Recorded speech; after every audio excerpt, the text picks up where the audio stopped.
Agora a gente vai para o player. Como é que a gente vai criar o player? Vamos lá, vou te ensinar aqui boas práticas para criação de personagens, tá? Dentro da Unity. Então, olha só, é muito melhor você separar as atividades, os componentes, tá? As ações de jogadores, objetos, de qualquer coisa, em várias partes, ou é bom colocar tudo junto? É muito melhor a gente separar as funções. Por quê? Porque dependendo do que for utilizado mais para frente, uma função precisa estar, sim, longe de outros componentes, tá? E elas vão ser independentes. O que eu estou dizendo? É o seguinte, quando você cria um jogador, um personagem 3D que vai andar pela cena, que tem a skin do personagem, que faz animações, você tem que entender o seguinte, existe um collider do personagem, né, que está colidindo com os objetos. Esse personagem ele está andando pela cena, então tem todo o controle de jogador via mouse e teclado, mas também existe a skin, que é o seu próprio personagem, né? A roupa, o corpo do personagem, que desempenha animações. Então por que não separar a skin, que é o que você está vendo do personagem, certo? Que é o corpo, que faz as animações, que tem os patches, por exemplo, né? Da parte de controle do seu personagem. Então, um objeto fica responsável por controlar ele na cena e o outro objeto fica responsável por renderizar o seu personagem na cena. E é isso que a gente vai fazer. Botão direito aqui na nossa hierarquia, a gente vai criar um objeto vazio, Create Empty. Esse é o nosso player. A gente vai zerar o XYZ aqui dele. Tá? Ele vai estar no centro da nossa cena. Vou clicar aqui no Move Tool somente para ele mostrar os eixos. Tá? A câmera está na frente, está atrapalhando. Como a gente faz para tirar essa foto da câmera? A gente clica aqui em Gizmos, tá? Aqui na aba Cena. Tiramos aqui o Gizmos. A gente criou esse objeto vazio. O que ele significa? Ele significa simplesmente que é um objeto que não possui componentes, não renderiza absolutamente nada. Está ali para que a gente possa utilizá-lo da melhor forma possível no nosso jogo. A gente pode fazer o que for com esse objeto. Então ele não renderiza nada, ele é invisível. Aqui na nossa direita você pode ver que o único componente que ele tem é o transform, que é o componente base de todos os objetos que estão em cena. Tá? Agora a gente vai fazer o seguinte, a gente vai arrastar o primeiro frame, tá, do passarinho para dentro dele. Se ele tiver com os eixos aqui fora do 000, centraliza. Agora nós temos aqui em cima o GameObject vazio, a gente vai renomear ele para Player. E o passarinho, tá? A gente vai renomear para Skin. Então o Player vai ser responsável aqui por locomover na cena, colidir com objetos, ter aquele collider que a gente aprendeu, enquanto a Skin vai ser responsável futuramente por desempenhar animações, por executar animações do nosso personagem. Tá? A skin é a gravura do seu personagem. No caso dos jogos 3D, é o próprio corpo do personagem. Então, em Player, olha só, vamos voltar aqui para os nossos componentes. Agora a gente tem Player. O Player precisa da física, ou seja, o componente Rigid Body, o Circle Collider, que vai fazer a colisão, e o Controller. Então, olha só, do jeito que a gente está pensando é o seguinte, o player, o objeto pai, vai ficar com a física e com a colisão, e com o player controller. Ele vai fazer toda essa gestão. E quem vai ficar dentro dele? Somente a skin. Então vamos lá, a gente já tem que adicionar aqueles componentes. A gente vai clicar aqui ó, selecionar o player e add component. A gente vai adicionar os componentes. Rigid Body 2D. Por que 2D? Porque a gente está fazendo um jogo 2D e ele tem funcionalidades para jogos 2D. Criei. Vamos criar um novo componente, o Circle Collider, que a gente já estudou que era o melhor para a gente fazer nesse momento. Também adicionei. Então você pode ver que nosso objeto vazio ele está se transformando em player, o nosso jogador. Agora eu não consigo ver o nosso personagem porque ele está muito pequeno. A gente vai clicar em Player, simplesmente, vai vir aqui na ferramenta de escala e aumentar ele. Pode aumentar o tamanho que você quiser. Vou deixar aqui em 4.8, mais ou menos isso. Feito. Vou dar play no jogo, para a gente ver o que vai acontecer. Olha só, caiu. Por quê? Porque o objeto pai, que é o player, tem componente de física. No caso aqui, a física tem uma massa, tem a gravidade. E essa gravidade, juntamente com a massa, está influenciando para que esse nosso objeto caia no cenário. Beleza, funcionando, então tá tudo certo. Tá. Você pode ver também aqui, ó, a gente vai ver isso aqui agora em relação à textura. Você pode ver que a textura está muito borrada, tá muito feia. Normalmente esse jogo aqui ele é pixel art. O que a gente faz nesse momento?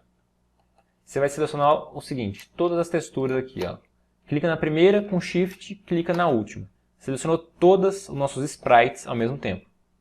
Na direita você pode ver que existem 11 texturas aqui 2D selecionadas, tá? 11 sprites. E você vai vir aqui, ó, Filter Mode, o filtro. Quando você adiciona uma imagem na Unity, ela já vem com filtro para suavização. Isso aqui é bom para jogos 3D? Sim. Mas para jogos pixel art não, a gente não quer que suavize um pixel. Então a gente vai colocar em No Filter. Depois dá um Apply. Então agora não existe filtro. A imagem está da qualidade que foi criada, ou seja, pixelada. Certo? Beleza. Então nosso personagem, player, ele já está caindo na nossa cena. A gente vai voltar para a pasta Scripts, botão direito, C# Script, Player, Controller. A gente vai adicionar agora um novo script. Opa. Clica aqui 2 vezes nele, vai abrir aqui numa nova aba, aqui do Visual Studio, o script Player Controller. Vamos lá, lembrando da aula passada, a gente viu que no update é a melhor função para capturar inputs do nosso teclado, porque aqui ela está sempre escutando alguma mudança, alteração ou entrada de dados. Então aqui é que a gente vai ter que fazer o seguinte. Lembra aqui daquele if, se o jogador ele clicou com o barra de espaço? É aqui que a gente vai fazer, porque a função está em loop. Então a gente vai fazer a mesma coisa do slide. Se. Agora vem o comando. No slide eu não tinha colocado, tinha colocado uma abreviação. É um input, então entrada de dados, input ponto. Olha só, já me deu vários tipos aqui de entrada de dados. Get key, vai pegar uma tecla clicada, tecla pressionada. Tem mouse, tem botões, eixos. Isso aqui também eu explico rapidamente, essa parte aqui de eixos eu explico na minha aula, né, na aula passada, nas outras aulas na verdade, de funções primordiais da Unity, tá? Tudo naquela mesma aula, eu explico também. Aqui a gente vai utilizar o Get Key Down. Quando uma tecla for clicada, tá? Então quando houve o clique da tecla, a gente vai fazer alguma coisa. Mas que tecla é essa? Se você coloca o mouse por cima, se você não sabe o que fazer agora, coloca o mouse por cima da palavra. Olha só. Input.getKeyDown. Ele espera um parâmetro do tipo keyCode, que é o código da key, da tecla, para poder retornar. O que ela retorna? Olha só que interessante. Retorna um bool. O que era o bool? True ou false. Então, se essa tecla for clicada, vai retornar true ou false. É uma função, tá? Uma função que está aqui dentro. Então, getKeyDown, entre parênteses, né? Ele pediu parênteses. Agora a gente vai escrever keyCode, a mesma coisa. Agora, ponto. Agora a gente já tem qual que é a tecla ou botão do mouse que a gente precisa. Eu preciso do space. Olha só. Encontrou pra gente. Agora eu vou abrir e fechar chaves. Se isso aqui acontecer, se for true, cliquei com a barra de espaço, ele vai ler o conteúdo das minhas chaves. Qual que é o conteúdo das suas chaves? Eu quero que exista uma força em Y para que o nosso personagem possa pular, tá? Fazer o seu voo. A nossa força em Y precisa vir do componente de física. Ele que vai poder fazer essa propulsão. Então lembra que cada componente é responsável por alguma coisa? Mas então o componente de física, ele é responsável pela física, por dar esses valores de velocidade do nosso objeto. Então a gente vai fazer o seguinte. Olha só, clica aqui no player, o componente de física que está aqui nele, tá, Rigid Body 2D. A gente vai fazer a mesma coisa do Mesh Render, criar uma variável do tipo Rigid Body 2D. Olha só, Rigid Body 2D, vou dar o nome de RB, tá, uma abreviação. E na função start, que é a melhor função para a gente poder... A start e a awake são funções para a gente poder setar valores para nossas variáveis. Aqui a gente vai capturar um componente. E qual que é esse componente? É o Rigid Body 2D. Ponto e vírgula no final. Beleza. Capturamos. Por que capturamos? Porque esse script vai estar junto com o Rigid Body 2D. Vai ficar no mesmo objeto que o Rigid Body 2D se encontra. Então é fácil capturar. Igual eu falei do Mesh Render. Agora que nós temos já o Rigid Body dentro dessa variável, a ponte foi feita, tá? A gente vai escrever o seguinte. Aqui, ó, RB, ponto. A gente vai dar uma velocidade, ó. Velocity. Velocity em Y. Quando você clica Velocity, olha só o que o Visual Studio aqui mostra pra gente. RigidBody.velocity, get set, ou seja, você vai conseguir alterar a velocidade ou capturar os valores da velocidade desse objeto. E ele te retorna ou vai setar um vector 2, que é a mesma coisa do offset. Então vou clicar aqui, velocity, ele vai receber, só que aqui eu não vou colocar mais igual. Por quê? Porque eu não quero que a minha velocidade comece a ficar acrescentando aqui infinitamente, então o nosso objeto vai voar para o infinito e além. E a gente não quer isso. Então o que eu vou fazer? Da mesma forma que eu consegui fazer com o vector 2, agora vector 2.up. Por que up? Olha só o que ele vai nos dar aqui de referência. É um encurtamento de escrita para vector 2, x0 e y1. É o que a gente quer. y1 significa o quê? Que partindo da origem do plano cartesiano, nós temos uma reta do x0 para o y1. Tá? Agora a gente multiplica pela velocidade que a gente precisa. Vou colocar aqui 2. E é só. E não precisa multiplicar por time.deltaTime. Porque isso daqui é simplesmente a gente está setando um valor uma única vez. Tá? Então não é um valor que está sempre sendo alterado conforme o tempo. É simplesmente cliquei, setei o valor e é isso somente. Então, beleza, a gente vai testar. Olha só, então, a gente precisa agora arrastar o nosso script para que ele possa ser executado. A gente vai arrastar para dentro do objeto player. Agora, quando você aperta espaço, olha só, você precisa do seu mouse estar dentro da aba Game, para você poder fazer os comandos, né, que a gente colocou aqui. Então agora é o seguinte, o impulso está muito fraco. De 2 eu vou colocar para 5. Aí, claro, você precisa ir alterando o impulso aqui para a gente poder ver qual é o que se adequa melhor. Mas também não é só ele que a gente precisa alterar. Qual é? Você pode ver que o nosso personagem está caindo um pouco lentamente na nossa cena. Pelo menos para mim está um pouco. Parece que ele está muito leve. Como é que a gente faz para que ele caia mais rapidamente? A gente vai aumentar o Gravity Scale, tá? Que é dentro do componente do Rigid Body. Então, nós temos aqui a força da gravidade. 1 significa que ele está pegando os valores da gravidade presetados lá nas configurações da Unity. 1, no caso aqui, é menos 9.8, tá? É mais ou menos esse valor.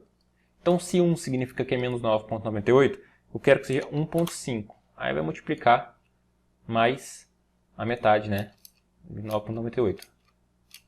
Olha só, agora está um pouco mais pesado. Ficou bom. Agora o que precisa mesmo ajustar é o impulso na vertical. Agora você vai melhorando, fazendo os ajustes que você precisa. A gente está fazendo aqui em números, tá? A gente poderia criar uma variável do tipo float. Olha só, agora ficou melhor.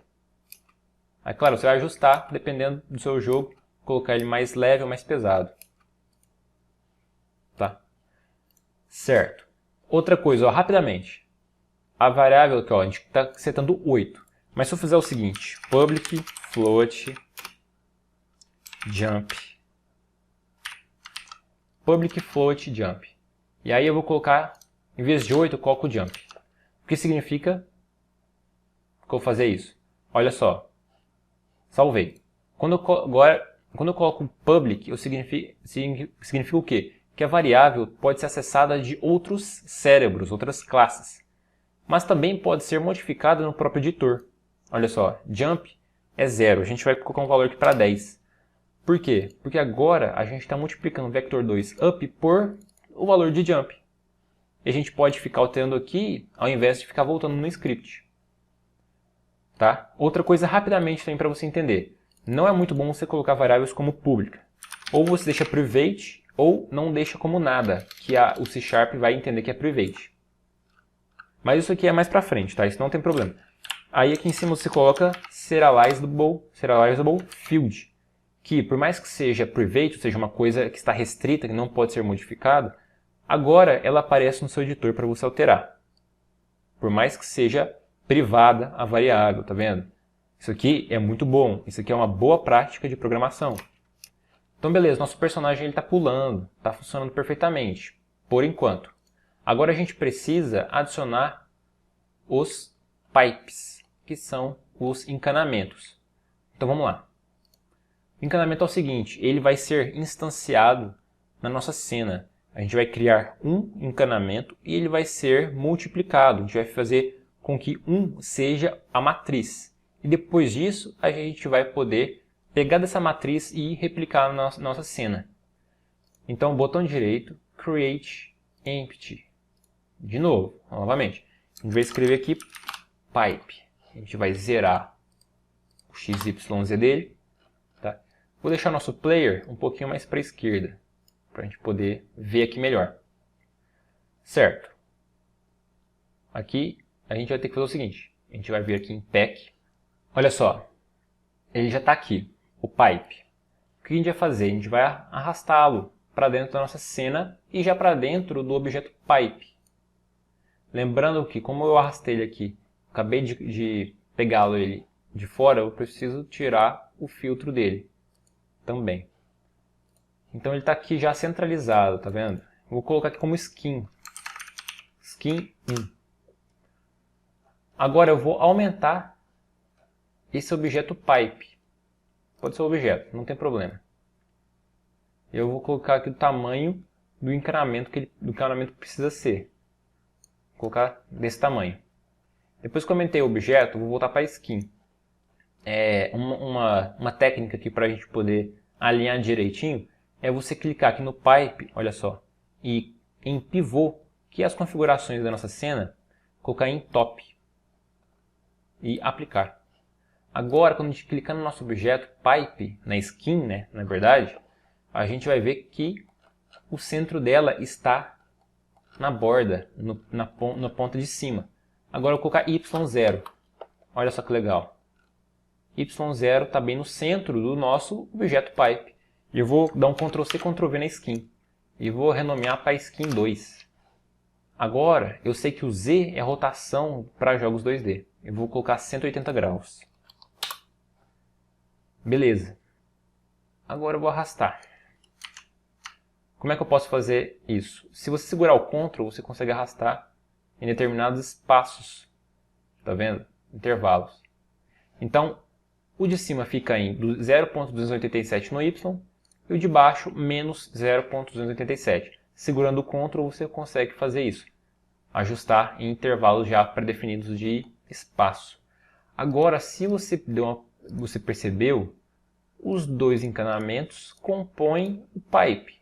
O pipe é um objeto. Olha só que legal. Eu coloquei as duas skins dentro do objeto. Por que isso? Porque se o objeto mover, as skins se movem.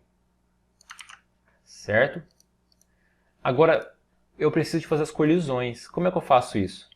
Eu vou aproveitar a skin agora dessa vez. Eu vou selecionar as duas skins com Shift ou Ctrl. Add Component, eu vou colocar aqui como Box Collider 2D. Ele vai detectar as extremidades de cada skin e vai adicionar um componente, tá, do tipo cápsula. Não consigo vê-lo. Somente voltar ao gizmo, tá? Que eu disse para você tirar naquela hora. Agora você consegue ver que tem uma linha. Uma linha em volta de cada pipe, né? De cada skin, no caso, né? Então, beleza. Já vamos fazer uma coisa aqui já, ó.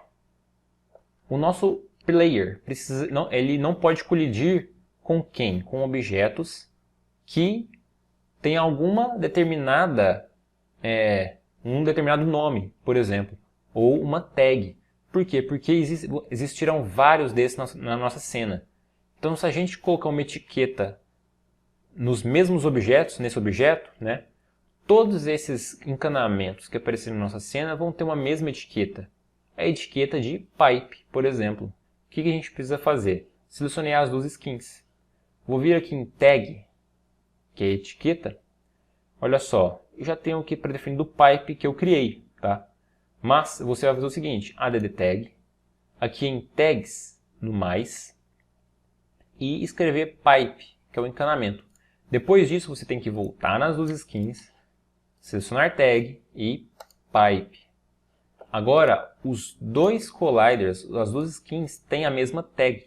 O que isso significa? Que quando o nosso jogador colidir com qualquer objeto, ele vai fazer a comparação com quem? Com a tag.